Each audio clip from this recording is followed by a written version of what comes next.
Assalamualaikum warahmatullahi wabarakatuh. Izin perkenalkan diri, nama saya Eva Novianti. Saya merupakan mahasiswa PPG Prajabatan tahun 2024. Kali ini saya akan membahas materi statistika data tunggal pada kelas 10, fase E, kurikulum merdeka.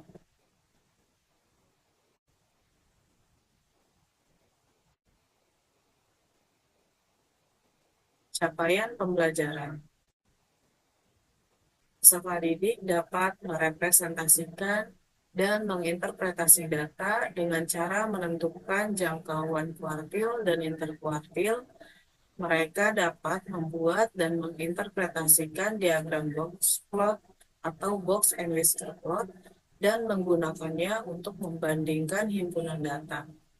Mereka dapat menentukan dan menggunakan dari box plot, histogram, dan dot plot sesuai dengan natur atau karakteristik data dan kebutuhan.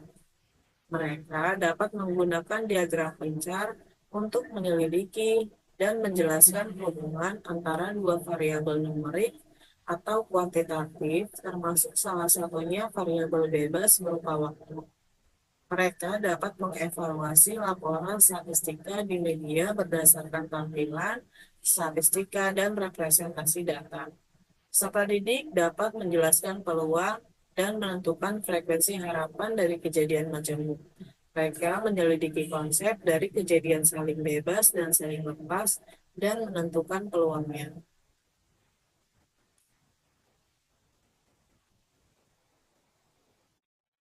Kemudian ada tujuan pembelajaran. Setelah mengikuti kegiatan pembelajaran melalui Project Based Learning atau PJBL dengan pendekatan Culturally Responsive Teaching atau CRT, serta menggunakan metode ekspositori, diskusi, dan presentasi berbasis lembar kerja peserta didik diharapkan mampu menyelesaikan dan menyajikan statistika data tunggal dalam bentuk tabel, diagram garis, diagram batang, dan diagram lingkaran dengan benar.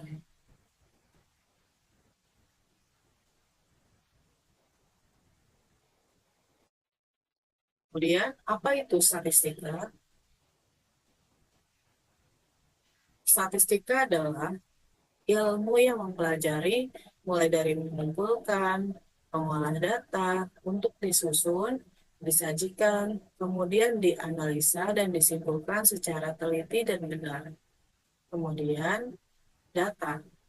Data adalah kumpulan keterangan atau informasi yang diperoleh dari suatu pengamatan yang bersifat faktual.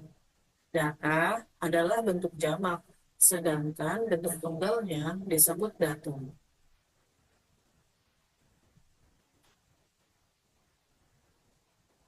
Kemudian ada jenis data.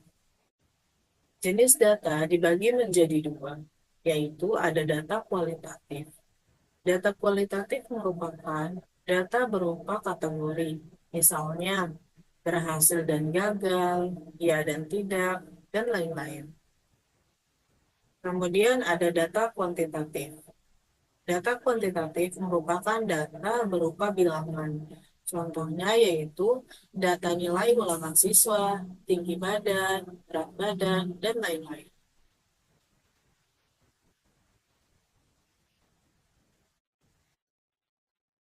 Kemudian ada pengumpulan data. Pengumpulan data yaitu mengumpulkan dan mengukur informasi tentang variabel yang ditargetkan guna menunjang kebutuhan dalam suatu penelitian.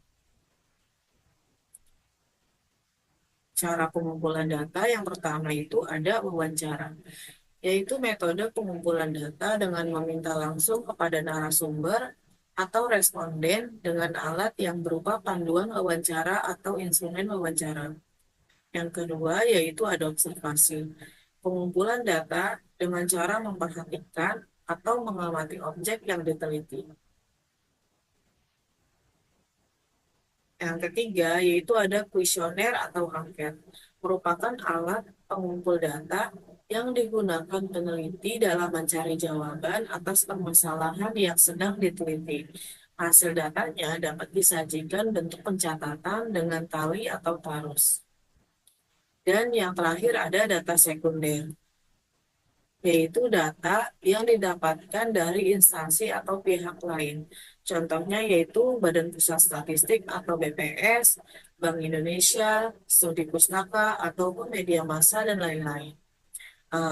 Untuk wawancara, observasi, dan kuesioner itu merupakan data primer atau data yang diambil berdasarkan pengamatan atau bersifat real. Kemudian data sekunder merupakan data yang didapatkan dari instansi lain atau data tidak mentah. Kemudian ada penyajian data tunggal. Data tunggal dapat disajikan yang pertama dalam bentuk tabel.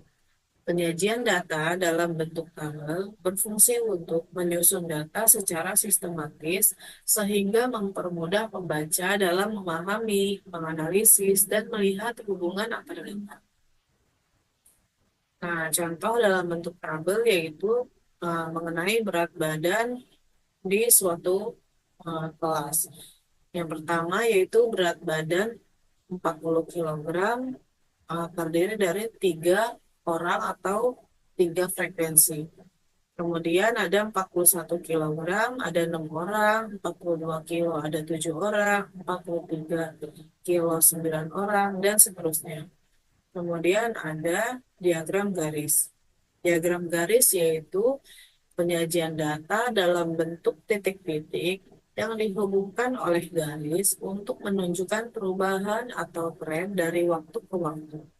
Diagram ini berguna untuk melihat pola pertumbuhan, penurunan, atau stabilitas suatu data secara cepat dan jelas sehingga mempermudah analisis pergerakan nilai. Nah, contohnya itu ada ini. Ini merupakan salah satu contoh diagram garis mengenai perubahan suhu dari Senin sampai dengan Jumat, yaitu Senin 25 derajat, Selasa 20 derajat, Rabu 33 derajat, Kamis 35 derajat, dan Jumat 25 derajat. Dengan menyajikan data dalam diagram garis, kita dapat mengetahui dengan cepat bahwa Kamis merupakan suhu tertinggi, yaitu sekitar 35 derajat. Yang ketiga yaitu diagram batang. Diagram batang yaitu penyajian data. Dalam diagram batang berfungsi untuk memudahkan perbandingan nilai antar kategori secara visual. Contohnya yaitu banyak siswa di Kecamatan Sukasada menurut tingkat sekolah tahun 2012. Nah, ini yang batang ini melambangkan SD, SMP, SMA, dan SMK, dan yang dalam vertikal ini yaitu banyak siswanya. Pada tingkat SD, kita tahu bahwa banyak siswanya yaitu 1.500, tingkat SMP yaitu 1.000, tingkat SMA yaitu sekitar 800 atau 700, dan SMK sekitar 900. Kemudian ada diagram lingkaran. Penyajian data dalam diagram lingkaran berfungsi untuk menunjukkan proporsi atau persentase data secara visual dalam satu kesatuan. Contohnya yaitu memasak, yang menyukai hobi memasak 16%, membaca 36%, menulis 28%, dan menari 20%. Jika keempat hobi ini digabungkan, maka akan membentuk 100%.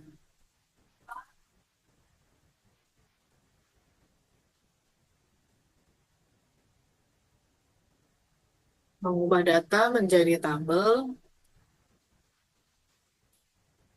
Mengubah data menjadi tabel, diagram garis, batang, dan lingkaran berguna untuk menyajikan informasi secara lebih jelas, sederhana, dan mudah dipahami. Tabel digunakan untuk melihat data rinci dan membandingkan angka secara langsung, sedangkan garis menunjukkan pola atau tren perubahan dari waktu ke waktu. Diagram batang mempermudah perbandingan antar kategori, sedangkan diagram lingkaran membantu melihat proporsi atau kontribusi setiap bagian terhadap keseluruhan. Dengan visualisasi ini, data lebih menarik, mudah dianalisis, dan mendukung pengambilan keputusan yang efektif. Contoh soal 1. Menjelang Idul Fitri, arus mudik di Indonesia menjadi fenomena tahunan yang mencerminkan tradisi berlebaran di kampung halaman. Tradisi berlebaran di kampung halaman merupakan salah satu budaya khas Indonesia yang syarat dengan nilai kekeluargaan dan kebersamaan. Setiap tahun menjelang Idul Fitri, jutaan orang dari berbagai penjuru kota berbondong-bondong pulang ke desa atau kampung halaman mereka dalam rangka mudik berlebaran. Bagi sebagian besar masyarakat, momen ini menjadi waktu yang ditunggu-tunggu untuk berkumpul bersama keluarga besar, mempererat silaturahmi, serta saling bermaaf-maafan. Selain itu, tradisi ini juga biasanya diisi dengan berbagai kegiatan khas seperti memasak hidangan lebaran, memberikan angpau kepada anak-anak, hingga berziarah ke makam leluhur. Di kampung halaman, suasana kebersamaan terasa begitu hangat dengan nilai-nilai tradisional dan semangat gotong royong yang tetap terjaga. Tradisi ini tidak hanya memperkuat hubungan keluarga, tetapi juga menjadi sarana untuk melestarikan budaya dan adat istiadat yang diwariskan dari generasi ke generasi. Pada hari Minggu, 7 April 2024, sebuah jalan tol di Jawa Tengah mencatat peningkatan jumlah kendaraan karena tradisi mudik masyarakat menjelang H-5 Lebaran. Kepadatan kendaraan pada hari-hari biasanya rata-rata sekitar 3.000 unit per hari. Namun selama arus mudik, jumlah kendaraan yang melintas mengalami peningkatan yang fluktuatif setiap harinya. Pada H-4 Lebaran sebanyak 6.000 unit, H-3 Lebaran 15.000 unit, H-2 Lebaran sebanyak 16.000 unit, dan H-1 Lebaran sebanyak 5.000 unit. Dari teks di atas, permasalahan apa sih yang dapat kita ambil? Nah, permasalahan yang muncul dalam teks tersebut adalah kita kesulitan membaca data, maka kita bisa menyajikannya dalam bentuk tabel, diagram garis, batang, dan lingkaran. Nah, contohnya yaitu tadi pada H-5 Lebaran jumlah kendaraannya itu 3.000, H-4 Lebaran jumlah kendaraannya itu 6.000, H-3 Lebaran 15.000 unit, H-2 Lebaran 16.000 unit, H-1 Lebaran 5.000 unit, sehingga total kendaraan yang melintas dari H-5 Lebaran sampai dengan H-1 Lebaran yaitu 45.000 unit kendaraan. Nah, kemudian ada diagram garis. Kita bisa dari tabel ini kita bisa dapat membuat diagram garisnya, yaitu dengan dengan sumbu sumbu horizontal sebagai hari dan sumbu vertikal sebagai jumlah kendaraan. Nah, pada sumbu X atau horizontal H-5 Lebaran sekitar 3.000 unit, yaitu ada di sekitar sini. Dan H-4 Lebaran 6.000 unit, H-3 Lebaran 15.000 unit, H-2 Lebaran 16.000 unit, dan H-1 Lebaran yaitu 5.000 unit. Dari titik-titik ini kita bisa membuat sebuah garis. Nah, ini yang disebut diagram garis. Kemudian ada diagram batang. Nah, kita dapat merubahnya dalam bentuk batang. Diagram batang dan diagram garis sama-sama menggunakan koordinat kartesius, yaitu perlu diperhatikan bahwa untuk membuat skala ini harus konsisten, yaitu kalau dimulainya 0 ke 2000, berarti dari 2000 harus ke 4000, nggak boleh dari 2000 terus 3000 terus 6000, harus konsisten. Kalau ini kan kelipatan 2000. Nah, cuman bedanya kalau diagram garis berbentuk garis, kalau diagram batang yaitu berbentuk batang. Kemudian ada diagram lingkaran. Untuk dapat kita membuat diagram lingkaran ini, kita perlu mengetahui total unitnya, yaitu selama H-5 lebaran sampai H-1 lebaran, total unit kendaraan yaitu 45.000. Maka kita dapat membuat presentase unit kendaraan pada H-5 yang ini ya, yaitu dengan menggunakan unit kendaraan di H-5 lebaran dibagi total unit kendaraan dikali 100%. Sehingga kita mendapatkannya yaitu pada H-5 lebaran 6,66% atau dapat kita bulatkan menjadi 6,7%. Nih yang di sini. Untuk pengambilan warna ini bebas ya. Em, Kemudian yaitu presentasi unit kendaraan pada H-4, karena H-4 itu terdapat 6.000 kendaraan ya, maka kita tulis 6.000 dibagi 45.000 dikali 100%, sehingga kita dapatkan 13,3%. Pada H-3 lebaran, yaitu di sini naik drastis ya dari H-4 ke H-3, yaitu sekitar 15.000 kendaraan. Maka 15.000 dibagi 45.000 dikali 100%, kita dapatkan 33,3%. Begitu juga pada H-2 lebaran. Nah, H-2 lebaran merupakan puncak tertinggi arus mudik, yaitu sekitar 16.000 kendaraan yang melintas pada tol di Jawa Tengah. Yaitu 16.000 16.000 dibagi 45.000 dikali 100%, maka kita dapatkan 35,55%, atau dapat kita bulatkan menjadi 35,6%. Dan yang terakhir yaitu pada H-1 lebaran. Ada penurunan juga yang cukup drastis, yaitu turun turun sebanyak 9.000 unit kendaraan menjadi 5.000 dibagi 45.000 dikali 100%, yaitu 11,11%, atau dapat kita bulatkan menjadi 11,1%. Jika persenan ini H-1, H-5 lebaran sampai H-1 lebaran kita totalkan, maka untuk menjadi satu lingkaran ini totalnya yaitu 100%.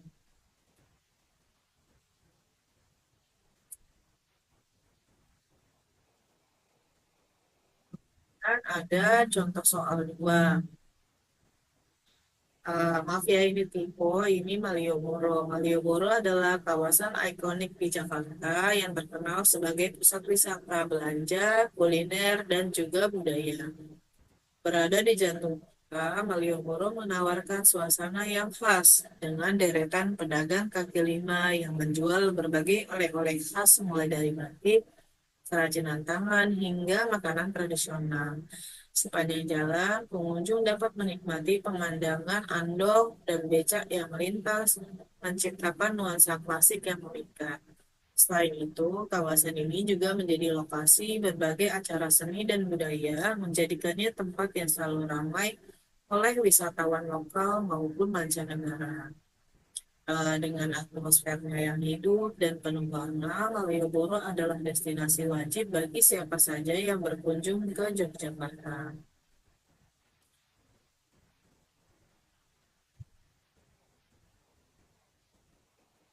Nah, pada akhir tahun 2023, yaitu pada periode Natal dan Tahun Baru, yaitu berlangsung 16 Desember 2023 sampai dengan 1 Januari 2024, tercatat 581.293 orang dengan rincian berturut-turut sebagai berikut, yaitu 23.700, 23.665, dan sampai dengan 39.080 orang.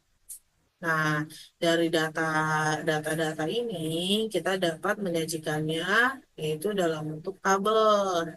Nah, pada 16 Desember 2023 jumlah pengunjungnya 23.700 orang. 17 Desember 2024 pengunjungnya yaitu 23.665 orang. Nah, sampai dengan 1 Januari yaitu 39.080 orang. Dari bentuk tabel ini kita dapat menghitung total pengunjungnya yaitu 581.293 orang. Nah, dari diagram tabel kita juga bisa merubahnya menjadi diagram garis dengan tanggal, hari dan tanggal sebagai sumbu X dan jumlah pengunjung sebagai sumbu Y. Pada 16 Desember tercatat 23.700. Nah, untuk interval ini yang digunakan yaitu naik 5.000 ya. Naiknya setiap 5.000 atau kelipatan 5.000. Nah, pada 16 Desember yaitu tercatat 23.700. Berarti kira-kira ada di sekitar sini ya. Terus pada 17 Desember 23.665, agak turun sedikit. Terus 18 Desember 20.789, ada di sekitar sini. Dan sampai seterusnya sampai dengan 1 Januari yaitu 39.080 orang. Dari titik-titik ini kita bisa membuat diagram garisnya. Nah, seperti inilah diagram garisnya. Dari diagram garis kita bisa dengan cepat melihat nih, oh ternyata peningkatan tertajam itu, pengunjung terbanyak itu ada di tanggal 31 Desember. Mungkin ini adalah hari eh, tahun baru ya, akhir tahun. Jadi banyak wisatawan yang mau menghabiskan waktu tahun barunya di Malioboro. Kemudian ada diagram batang. Nah, kita dapat menyajikannya dalam bentuk batang seperti ini. Kemudian diagram batang kita bisa mengubahnya juga menjadi diagram lingkaran. Yang kita butuhkan yaitu mencari total wisatawan Natal dan Tahun Baru, yaitu menjumlahkan total pengunjung di setiap harinya, yaitu didapatkan 581.293 wisatawan. Nah, maka kita bisa membuat persentase pada setiap tanggalnya, yaitu pada 16 Desember 2024, eh, 23.700 wisatawan dibagi 581.293 wisatawan dikali 100% sama dengan 4,077%. Bisa kita bulatkan menjadi 4,1. Terus, kemudian pada 17 Desember 23.663 23.665 orang dibagi 581.293 dikali 100% sama dengan 4,071% atau dapat kita bulatkan menjadi 4,1%. Kemudian pada 18 Desember 20.789 dibagi 581.293 dikali 100% menjadi 3,576 dibulatkan menjadi 3,6%.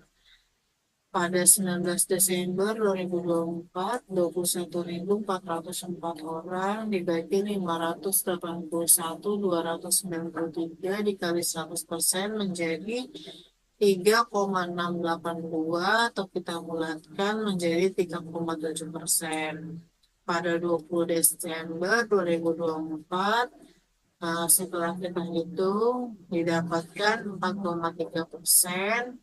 Pada 21 Desember menjadi 3,9%, pada 22 Desember 4,4%, pada 23 Desember 4,4% juga, pada 24 Desember 5,3%, pada 25 Desember 7,7%,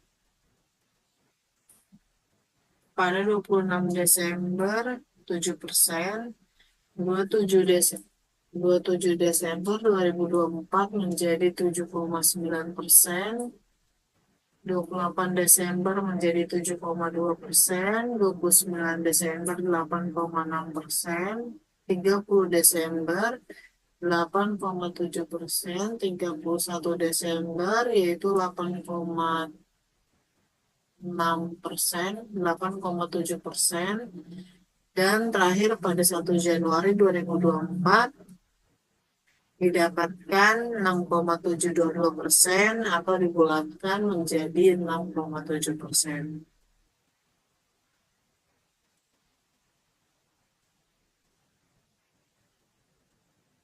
Nah, dapat kita lihat diagram lingkarannya yaitu seperti ini.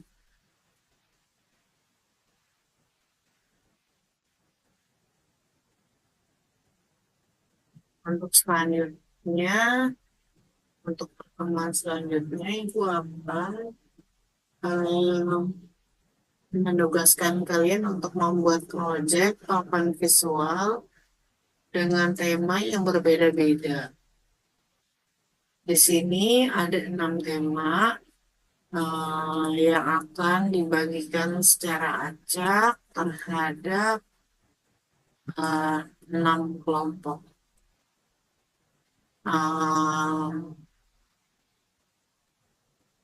Kemudian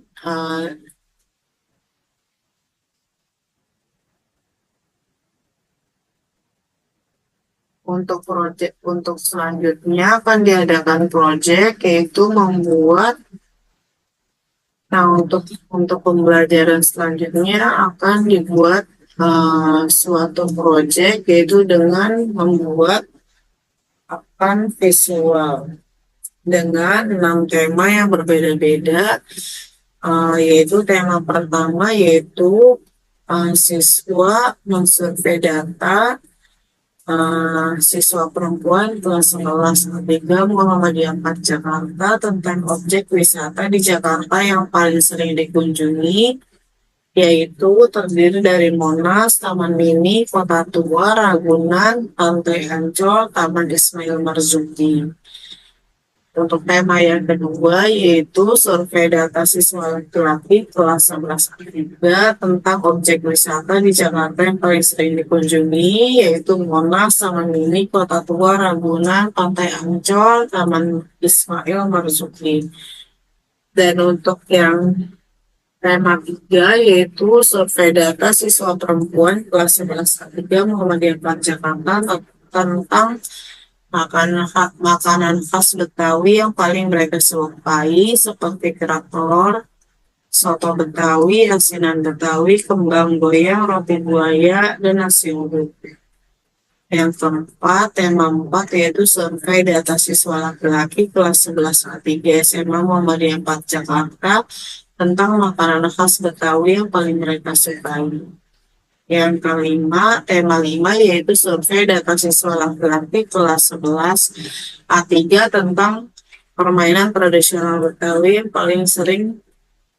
yang paling mereka gemari, yaitu ada gasing, petak umpet, bentengan, demprak, bekol, dan gamasin. Yang keenam yaitu tema 6 terakhir,